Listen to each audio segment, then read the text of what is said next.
卫福部推动三班互病比例制度，顶个月底是头一届来拨5亿外的奖金，其中这南口的中级病院是摕到4000外万，也毋过目前呢，也是有27间病院是无达到标准，这当中有6间是卫福部的部立病院。护理团体是认为讲目前呢，这护理卡手也是真欠缺，所以呼吁应该爱甲三班互病比例考入去法律内底。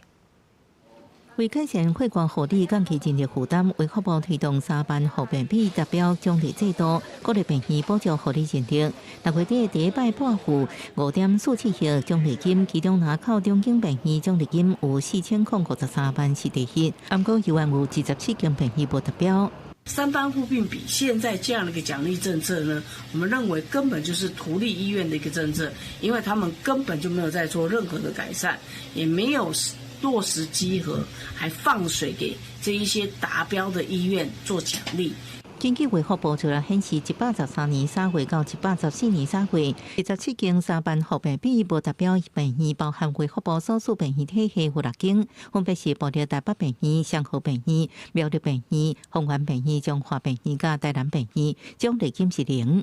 薪资待遇这个部分，其实我们在112年增加了4%的这个待遇，那113年增加3%，那今年我们会继续来增加，就是他们的薪资。护理团体对达标率表示怀疑，认为即卖护理人力有欠缺，也希望这次用直接进入护理人员前提啊，佮将3班互病比入法。卫福部强调，达标奖金了后每个月发放，也推动智慧医疗降低护理人员工作负担，建立优善的职场环境，提升护理人员优质度。记者综合报道。